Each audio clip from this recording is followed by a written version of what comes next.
If you're looking to own one of the most iconic snakes on the planet, it's probably going to be a boa constrictor. But not just any boa, I'm talking the BCC, the boa constrictor, a true red tail boa. And they're in a completely different class. These snakes grow bigger, they live longer, they're more vibrant, they're more powerful, and in many cases, way misunderstood. But here's the problem. There's a lot of bad advice online about these localities. Suriname, Guyana, Peruvian, Brazilian, Colombian, and they're not all the same. Some are incredible for display, some are gentle giants, others not a great choice for some keepers. So in this video, I'm breaking down everything you need to know about the top 5 true red tail localities in the hobby, with actual scoring, real temperament analysis, care breakdowns, and my honest keeper experience. And at the end, I'm going to rank them from worst to best.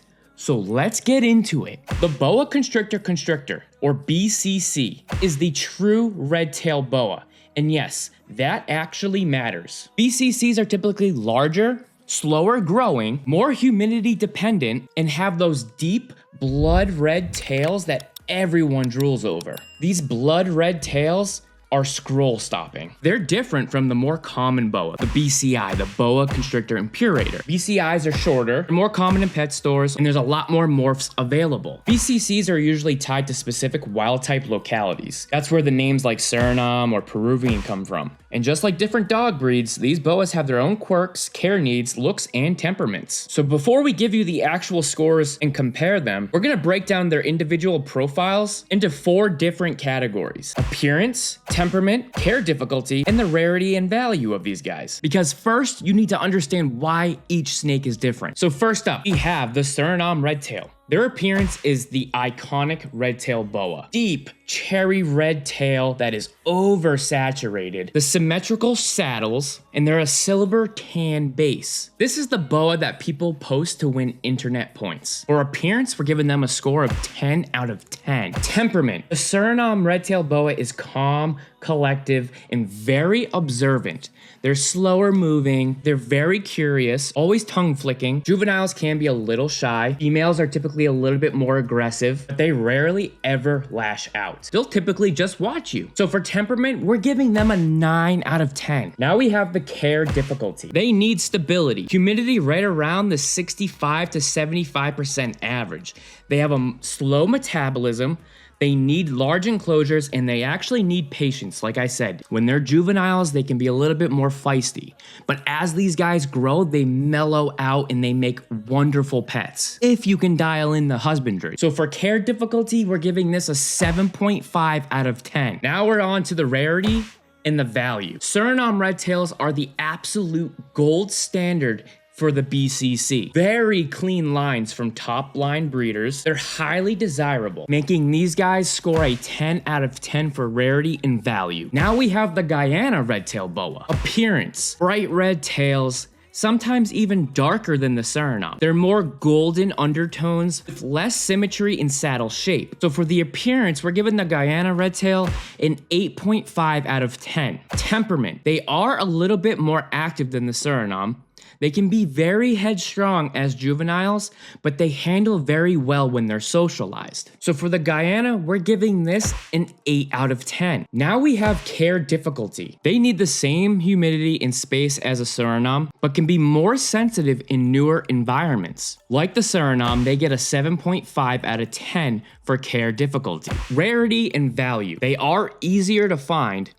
They're still considered high-end locality, they're slightly more affordable, and there's more variation in their appearance. So we're giving them an 8 out of 10 for rarity and value. Next, we have the Peruvian red tail boa. The appearance, it's very dramatic. It's a burgundy or maroon deep red tail, thick dark saddle borders, and they often have a black or smoky body base. They're less clean, but they are very intense. So for the score, we're giving them a 9 out of 10. Temperament. They are pretty defensive when they're young, like most red tail boas. They're not aggressive, but they're bold and very reactive. They mellow out with time. Peruvian's temperament, we're giving a 7 out of 10. Care difficulty. Peruvian red tails actually require a little bit more higher humidity. closer to the 70 to 80% average range. They're sensitive to dehydration and they eat less during their acclimation. So for care difficulty, we're giving them an 8.5 out of 10. The rarity and value. Peruvian red tail boas are in high demand for collectors. They're scarce, expensive, and they're very well respected. So for rarity and value, we're giving the Peruvian red tail 9 out of 10. Now we have the Colombian red tail. The appearance, it's a softer red, still saturated, less saddle contrast, and in my opinion, it's kind of the least striking visually. It's not as much as a flex like the Suriname or Guyana. So for that, we're giving the Colombian a 7 out of 10. Now, the temperament of the Colombian. Definitely the most chill of the group, from juveniles all the way through.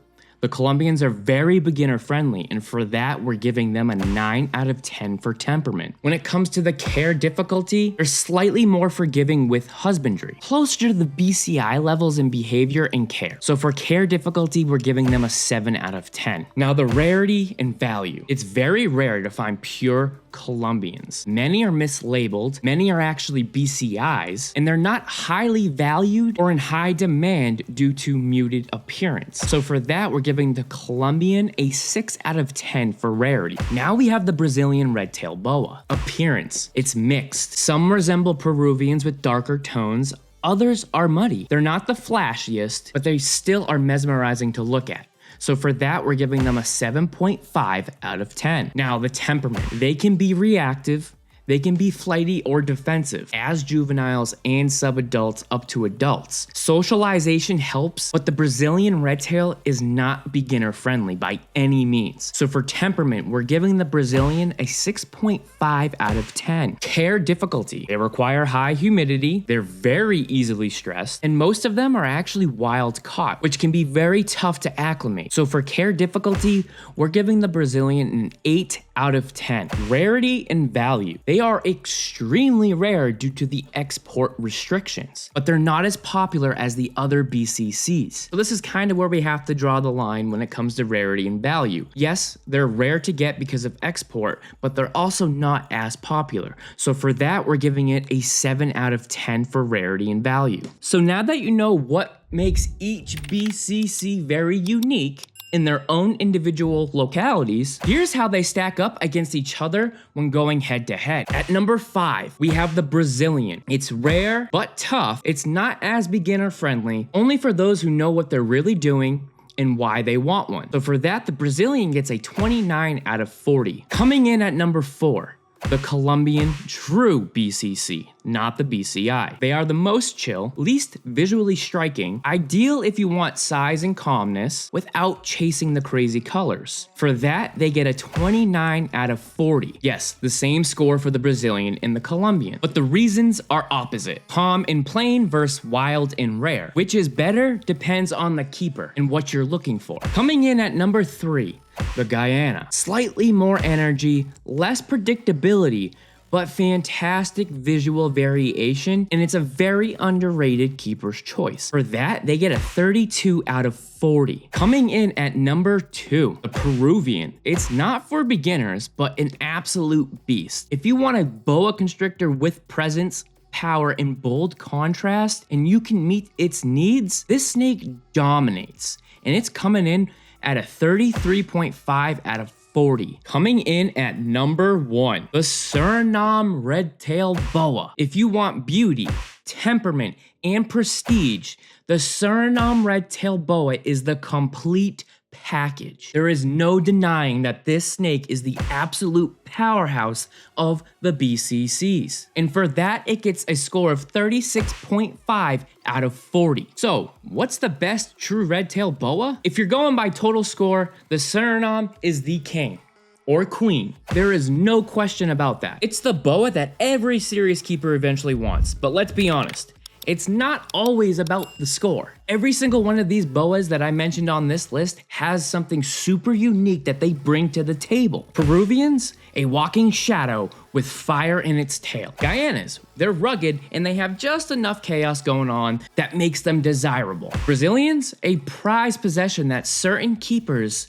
are really only able to have. Colombians, They're chill, low-key, perfect for somebody who wants a massive but manageable snake. But here's what really matters. You're choosing a very long-term relationship because these snakes can live up to 25 to 30 plus years. This isn't a pet that passes away in 10 years. This is a lifelong commitment to an animal that will grow with you, challenge you, and if you do it right, reward you with the most badass reptile keeping experience out there. So please do not pick just based off of hype and do all the research necessary. You need to be picking off of your skill level, your living space, your goals, and what snake actually fits your lifestyle. Because that is how you win at this hobby. Let me know in the comments, which of these BCCs is your dream snake? And if you're already keeping one, tell the people what it's really like. Your input helps more than you even know. And also, if you guys are trying to up your reptile and snake knowledge, make sure you guys hit that subscribe button because we post every Tuesday and Thursday. If you guys made it this far in the video, you're not just a viewer anymore, you're a part of our community. The community is growing, and for that, I thank you. Until next time.